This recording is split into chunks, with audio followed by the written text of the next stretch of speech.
Hello बच्चों, स्वागत है आप सभी का YouTube channel the DM exam point पर। उम्मीद करते हैं आप सब बहुत अच्छे होंगे और अपनी पढ़ाई को शानदार तरीके से कर रहे होंगे।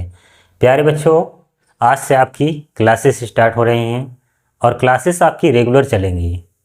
तो सबसे पहले जो मैंने आज चैप्टर ले रखा है उस चैप्टर का नाम ट्रिग्नोमेट्री है, यानी कि त्रिकोणमिति। तो सबसे पहले मैं यहाँ से शुरुआत करूँगा। कॉन्सेप्ट क्लियर हो जाएगा ऐसा क्लास होने वाला है और पूरा लास्ट तक देखिएगा, तभी आपको समझ में आएगा। और ट्रिग्नोमेट्री कोई कठिन चैप्टर नहीं है, सबसे सरल चैप्टर ये होता है।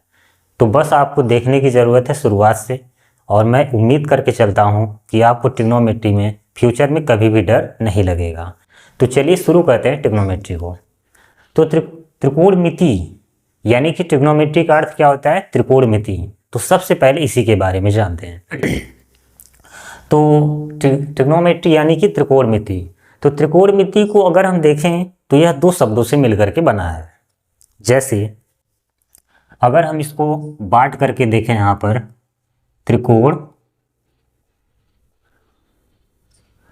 मिति दो शब्दों में बांट कर देखें तो यही पता चलता है कि त्रिकोणमिति दो शब्दों से मिलकर के बना हुआ है, त्रिकोण और मिति। जिसमें त्रिकोण का अर्थ क्या होता है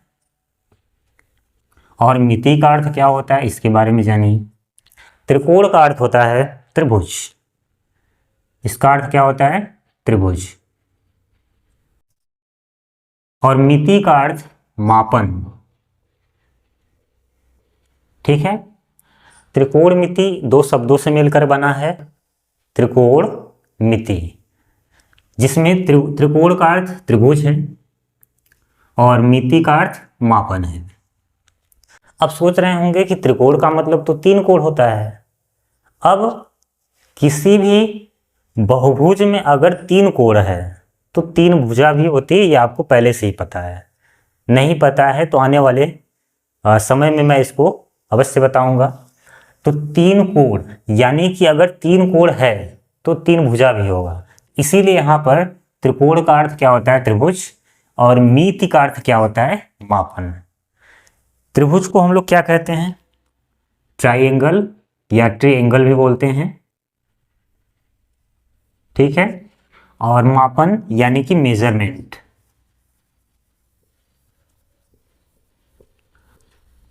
अब यहाँ पर त्रिकोणमिति का अर्थ क्या निकलता है?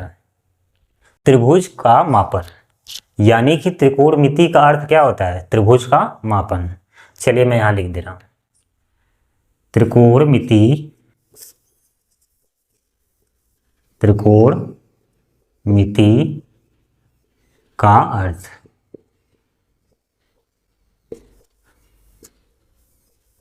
त्रिकोणमिति का अर्थ क्या हो गया? त्रिभुज का मापन।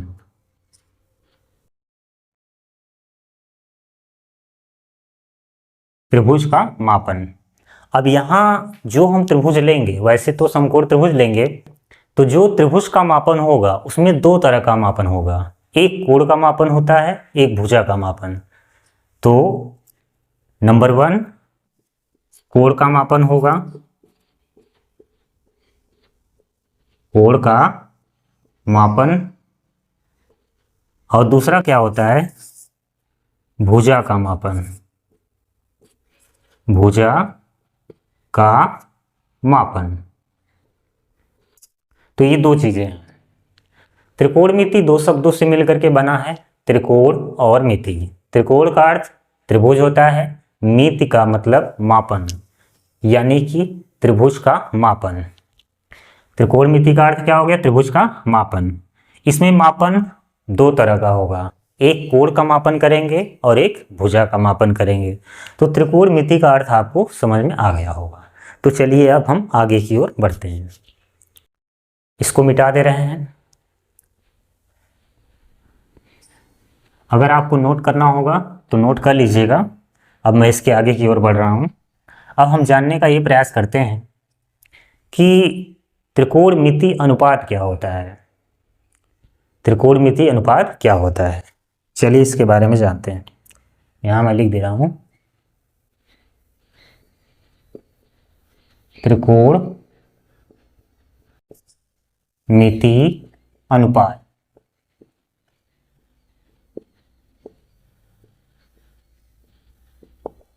ट्रिग्नोमेट्री रेशियो क्या होते हैं? त्रिकोणमितीय अनुपात, ट्रिग्नोमेट्री रेशियो क्या होता है, इसके बारे में जानिए। समकोण त्रिभुज में, किसी समकोण त्रिभुज में किन्हीं दो भुजाओं का अनुपात त्रिकोणमितीय अनुपात कहलाता है। चलिए मैं यहां लिख दे रहा हूं, किसी समकोण त्रिभुज में, किसी समकोण त्रिभुज में किन्हीं दो भुजाओं का, किन्हीं दो भुजाओं का अनुपात त्रिकोणमितीय अनुपात, त्रिकोणमिति अनुपात कहलाता है। अनुपात कहलाता है। किसी समकोण त्रिभुज में किन्हीं दो भुजाओं का अनुपात त्रिकोणमितीय अनुपात कहलाता है। यह 6 प्रकार का होता है। यह 6 प्रकार का होता है। ठीक है, तो चलिए पहले हम उन 6 का नाम जान लेते हैं कि वह कौन कौन से ट्रिग्नोमेट्री रेशियो होते हैं। तो चलिए जानते हैं। सबसे पहला होता है साइन। इसमें क्रम मायने नहीं रखता है कि आपको क्रम से याद रखना है, कोई दिक्कत नहीं है, आप कैसे भी याद रखें। पहला होता है साइन, ठीक है। उसके बाद कोसाइन, अगला होता है टेंजेंट, कोटेंजेंट, सेकेंट, कोसेकेंट। तो ये होते हैं 6 अनुपात: sine, cosine, tangent, cotangent, secant, cosecant. तो इतना बड़ा आपको नाम याद रखने की जरूरत नहीं है, संक्षेप में इन्हें क्या बोला जाता है वही याद रखना है आपको। जैसे साइन है तो साइन को संक्षेप में केवल साइन, SIN, केवल इतना ही जानना है। कोसाइन है तो इसको कास बोलते हैं, COS, कास। टेंजेंट, इसको हम लोग बोलते हैं टैन, ठीक है। और इसको कोटेंजेंट यानी कि कॉट, इसको कॉट पढ़ते हैं।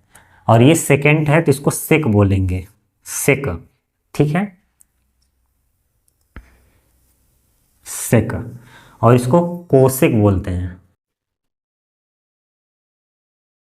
ठीक है। ये संक्षेप में नाम है। जैसे 6 प्रकार का होता है, तो साइन है तो SIN, साइन पढ़ना है आपको, यही लिखना भी है। ये तो मैंने इसका पूरा नाम भी लिख दिया है और संक्षेप वाला भी नाम लिख दिया है ताकि आपको पूरी जानकारी है। कोसाइन है तो इसको कास बोलते हैं केवल। टेंजेंट में केवल टैन बोलेंगे। कोटेंजेंट काट बोलेंगे। सेकेंट सेक बोलेंगे। कोसेकेंट कोसेक बोलेंगे। ये हो गया पूरा नाम और ये हो गया संक्षेप नाम। अब वैसे अगर हम साइन का हिंदी नाम जाने तो क्या होता है, मैं यहाँ लिख दे रहा हूँ साइन। साइन को हम हिंदी में बोलते हैं ज्या, ठीक है। अगर आपसे कोई पूछे कि जो ट्रिग्नोमेट्री में ट्रिग्नोमेट्री रेशियो साइन होता है उसको हम हिंदी में क्या बोलते हैं, तो ज्या बोलते हैं, ठीक है। जा, गो वाला जा नहीं, ये होता है साइन, जियोमेट्री वाला जा, ठीक है। तो अगला होता है आपका कोसाइन, इसको हम लोग बोलते हैं कोज्या, ठीक है। और टेंजेंट, ये केवल जानकारी के लिए है, स्पर्शज्या, स्पर्श ज्या, ये मैंने तीनों नाम लिखवा दिए। मेन यही है, बाकी जो तीन होते हैं इसके व्युत्क्रम होते हैं, अपोजिट। जैसे साइन है तो इस साइन का अपोजिट कोसेक होता है, यहाँ पर है तो इसको हम लोग प्रतिज्या कहेंगे। कोसाइन का क्या होता है, सेक, तो सेक को प्रतिकोज्या कह सकते हैं, ठीक है। टेंजेंट है तो को टेंजेंट, प्रतिस्पर्शज्या, तो वो जानने की जरूरत नहीं है, मेन यही होते हैं। बाकी तीन इसका क्या होता है, अपोजिट, तीन इसके क्या होते हैं, अपोजिट, मेन यही है आपका। तो ट्रिग्नोमेट्री रेशियो आपको समझ में आ गया होगा। किसी भी समकोण त्रिभुज में किन्हीं दो भुजाओं का अनुपात त्रिकोणमितीय अनुपात कहलाता है। यह 6 प्रकार का होता है, sine, cosine, tangent, cotangent, secant, cosecant. Sine को संक्षेप में साइन बोलते हैं, SIN। कोसाइन कास बोला जाता है। टेंजेंट को टैन बोलते हैं। कोटेंजेंट काट बोलते हैं। सेकेंट सेक बोलते हैं। कोसेकेंट कोसेक बोलते हैं। और ये हिंदी नाम है, अगर आप इसे याद रख सके तो याद रखिए, नहीं तो कोई बात। चलिए अब इसके आगे बढ़ते हैं। जैसे मैंने बोला कि ट्रिग्नोमेट्री रेशियो 6 होता है, तो वो आपने देख लिया। ये मैंने बोला कि समकोण त्रिभुज में, अब ये समकोण त्रिभुज में कैसे होता है अब उसको जानिए। मेन तो वही है, ये तो केवल इसके नाम है। तो चलिए मैं इसको मिटा दे रहा हूँ, आप इसको नोट करना चाहते हैं नोट कर लीजिएगा, मैं इसको मिटा दे रहा हूँ।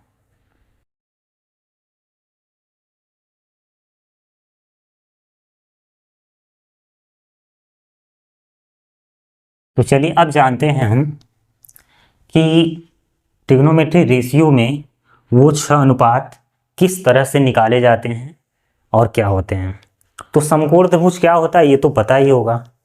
किसी भी समकोण त्रिभुज में एक कोण क्या होता है, 90 डिग्री होता है।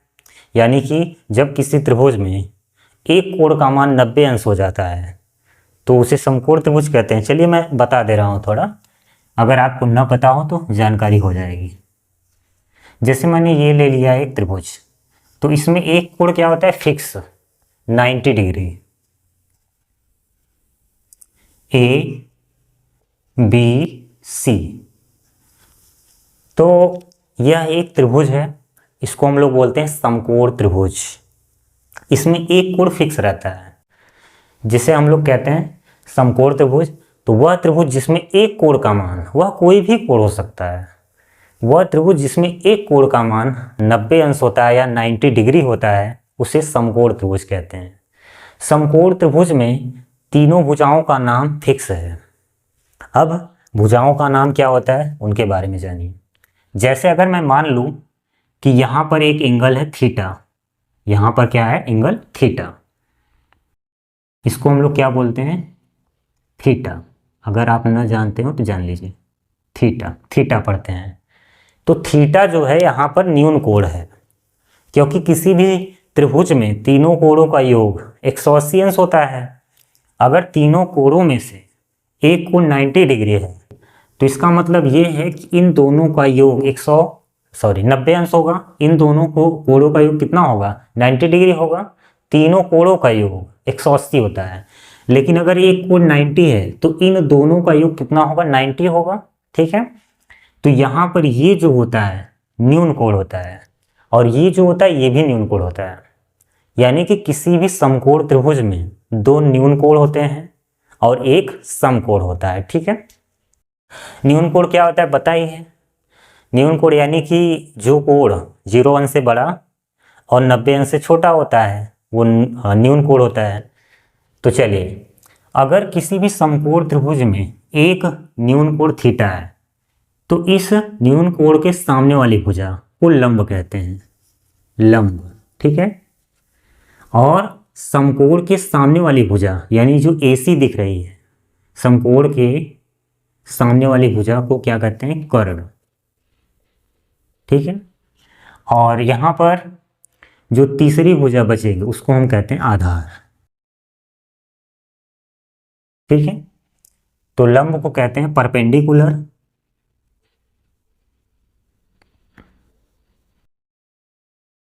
ठीक है।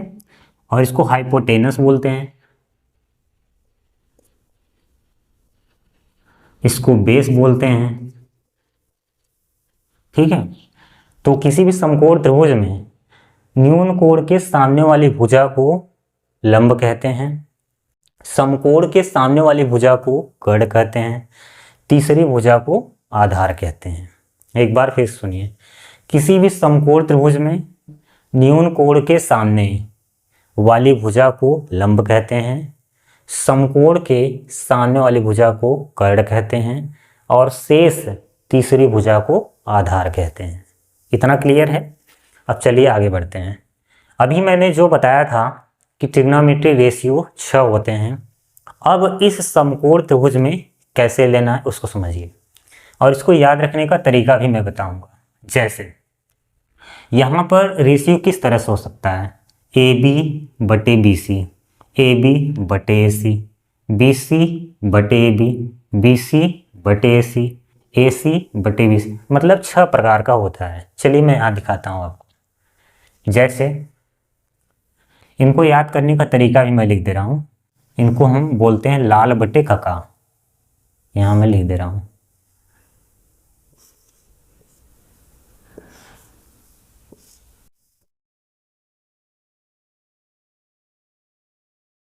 ठीक, लाल बटे कका से आपको याद रहेगा। तो यहाँ पर हम लिखते हैं साइन, यहाँ लिखते हैं कॉस, ठीक है। और यहाँ पर जो न्यून कोण है आप इसको लगा सकते हैं। चलिए मैं यहाँ लिख रहा हूँ, साइन थीटा हो गया, कॉस थीटा, टेन थीटा, अभी समझ में आएगा। तो यहाँ होता है कोसेक थीटा, सेक थीटा, और यहाँ होता है टेन थीटा। तो इस तरह से होता है। जैसे अगर मैं बात करूं साइन थीटा, तो साइन थीटा का मतलब लंब बटे कर्ण, कोसेक थीटा का मतलब कर्ण बटे लंब, उल्टा चलना है। आप कास थीटा की बात करें आधार बटे कर्ण, सेक थीटा की बात करेंगे तो कर्ण बटे आधार, यानी कि जो अनुपात जहां पर है वहीं से चलना है। टेन थीटा है तो टेन थीटा का मतलब लंब बटे आधार, सॉरी यहाँ पर काट होगा, तो यहाँ पर कॉट थीटा है तो आधार बटे लंब होगा। साइन थीटा लंब बटे कर्ण, कोसेक थीटा कर्ण बटे लंब, कॉस थीटा आधार बटे कर्ण, सेक थीटा कर्ण बटे आधार, टेन थीटा लंब बटे आधार, कॉट थीटा आधार बटे लंब। इस तरह से आप याद रख सकते हैं। अब ये चीज़ वहाँ पर देखिए कैसे, जैसे साइन थीटा है तो लंब बटे कर्ण, लंब बटे कर्ण, इन दोनों भुजाओं का अनुपात है साइन थीटा। मैं अलग से भी लिख दे रहा हूँ। ये आपको नहीं याद रखना है, केवल याद इतना ही रखना है आपको। जैसे साइन थीटा है तो साइन थीटा का अगर रेशियो वहाँ से देखें क्या होगा, लंब बटे कर्ण, यानी कि ए बी बटा ए सी, ठीक है। और यहाँ पर कोसेक देखें, कोसेक थीटा कर्ण बटे लंब, कोसेक थीटा कर्ण बटे लंब, कर्ण बटे लंब, यानी कि ए सी बटा ए बी, ए सी बटा ए बी। तो ये दोनों एक दूसरे के अपोजिट होते हैं, यानी साइन जो है किसका उल्टा होता है, कोसेक का, और कोसेक साइन का उल्टा, ये दोनों एक दूसरे के ही अपोजिट। अगला अगर हम कॉस थीटा की बात करें, कॉस थीटा, तो कॉस थीटा का मान यहाँ से क्या होगा, आधार बटे कर्ण, तो आधार बटे कर्ण, आधार क्या है BC और कर्ण क्या है AC, तो यहाँ हम लिख सकते हैं BC बटे AC। और अगला है सेक थीटा, तो सेक थीटा में इसका उल्टा हो जाएगा, कर्ण बटे आधार, कर्ण यहाँ पर क्या है AC, आधार क्या है BC, तो AC बटे BC। अगला अब टेन थीटा की बात कर लें, टेन थीटा, तो टेन थीटा का मान यहाँ क्या हो जाएगा, लंब बटे आधार, तो लंब बटे आधार, यानी कि AB बटे BC। और कॉट थीटा आधार बटे लंब, आधार बटे लंब, यानी कि कॉट थीटा बराबर BC बटे AB हो गया। ठीक है, तो ये हो गई छोटी छोटी बातें। आप कभी ये मत सोचिएगा A से A कैंसिल हो रहा है काट दें, A से A कैंसिल हो रहा है काट दें, तो ऐसा कुछ नहीं है, ये भुजा का नाम है इसलिए काटेंगे नहीं आप। तो साइन थीटा का मान AB बटे AC, तो आपको ये याद नहीं रखना है। तो ये तो मैंने दिखाने के लिए प्रयास किया है कि साइन थीटा का अनुपात उसमें कैसे लेना है, आप याद कैसे रखना है यहाँ से, केवल मेन इतना ही है आपका। ठीक है, इतना आपको पूरा अच्छे से आपको याद होना चाहिए। नहीं याद रहेगा तो ये तो याद ही रहेगा कि लाल बटे का क्या होता है, यहाँ साइन, यहाँ कॉस, यहाँ टैन, यहाँ सेक, सॉरी यहाँ पर कोसेक हो गया, सेक हो गया, फिर यहाँ पर कॉट हो गया। इस तरीके से आपको हमेशा याद रहना चाहिए। नहीं याद होगा तो फिर काम नहीं चलने वाला है। ठीक है, तो चलिए अब हम आगे की ओर बढ़ते हैं। आपको पूरा वीडियो देखना है, धीरे धीरे समझ में आएगा। जब मैं क्वेश्चन सॉल्व कराऊंगा तो फिर वहाँ आपको पूरा कॉन्सेप्ट क्लियर हो जाएगा। अभी तो केवल मैं यहाँ पर कॉन्सेप्ट क्लियर करने की कोशिश कर रहा हूँ कि चीज़ें होती क्या हैं। ठीक है, तो लाल बटे कका से आपको त्रिकोणमिति अनुपात का मान कैसे निकालना है, क्या होता है, पता चल चुका है। चलिए अब हम इसके आगे चलते हैं।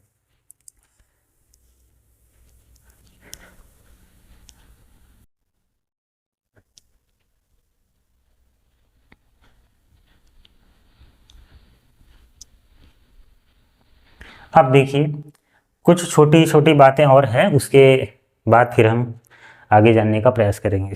जैसे मान लीजिए यहाँ पर मैंने लिख दिया कुछ नोट पॉइंट ही, इसको समझिएगा। नोट, कभी आपसे ये गलती नहीं होनी चाहिए।